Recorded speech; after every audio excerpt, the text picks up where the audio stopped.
ఏమండోయ్ ఆంధ్రప్రదేశ్లోని తూర్పుగోదావరి జిల్లా కడియం మండలం కడియబ్లంక గ్రామంలో నూతన సంవత్సరం మరియు సంక్రాంతి వేడుకలు సందర్భంగా అయోధ్య రామాలయం జనవరి 22వ తారీఖుని ప్రారంభోత్సవాన్ని పురస్కరించుకుని చెలో అయోధ్య అనే నినాదంతో ఈ చక్కటి మొక్కల అలంకరణ చేశారండి.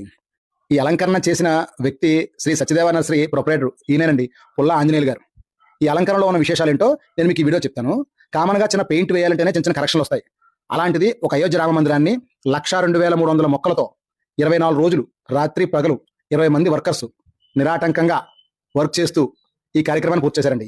అంటే రామ మందిరం ఒకటే కాకుండా వెల్కమ్ టు 2024 అనే ఎంబ్లం, ఈ మొక్కల పిరమిడ్, ఇదే కాకుండా చంద్రయాన్ 3 సక్సెస్ అయింది కదండి 2023 సంవత్సరంలో. ఆ విజయాన్ని కూడా వేడుక చేసుకున్నట్టుగా ఆ విజయానికి గుర్తుగా చంద్రయాన్ 3ని కూడా చక్కగా అలంకరించారు. వీటితో పాటే ప్రేమకు చిహ్నమైన ఈ లవ్ సింబల్ ని మొక్కలతో అలంకరించిన విధానం చాలా బాగుంది. ఇది ప్రజల సందర్శనార్థం ఈ నెలాఖరు అంటే జనవరి 30 వరకు అందరికీ అందుబాటులో ఉంటుంది. మీ